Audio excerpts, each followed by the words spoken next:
एक बाइक में 3 लोग जो है सवार होकर के जाते हैं। इसी दौरान उस दिन घर में इन लोग लड़ाई हुए थे। घटना के एक दिन पहले शनिवार को पति जो है पहले ही इसकी जो हत्या करने की जो है रंजिश है उसको बना लेते हैं, साजिश कर लेते हैं और साथ ही साथ अपने दोस्त को भी पिकनिक में ले जाते हैं।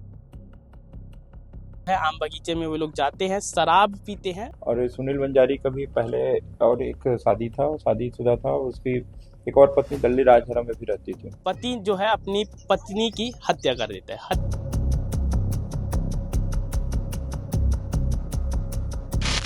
इसको लेकर वो चरित्र शंका करता था। सुनील बंजारी और ये ज्योतिष सिंह नेताम जो कि इसका दोस्त है, ज्योतिष सिंह नेताम, उनके जो पति है वही उसका हत्यारा था। और मकान आप लोग देख पा रहे हैं, मकान और साथ ही साथ मोहल्ले में भी हम लोगों ने बातचीत करने की कोशिश की, लेकिन अभी जो आरोपी लोग बताएं उसके हिसाब से महिला की शराब पी थी।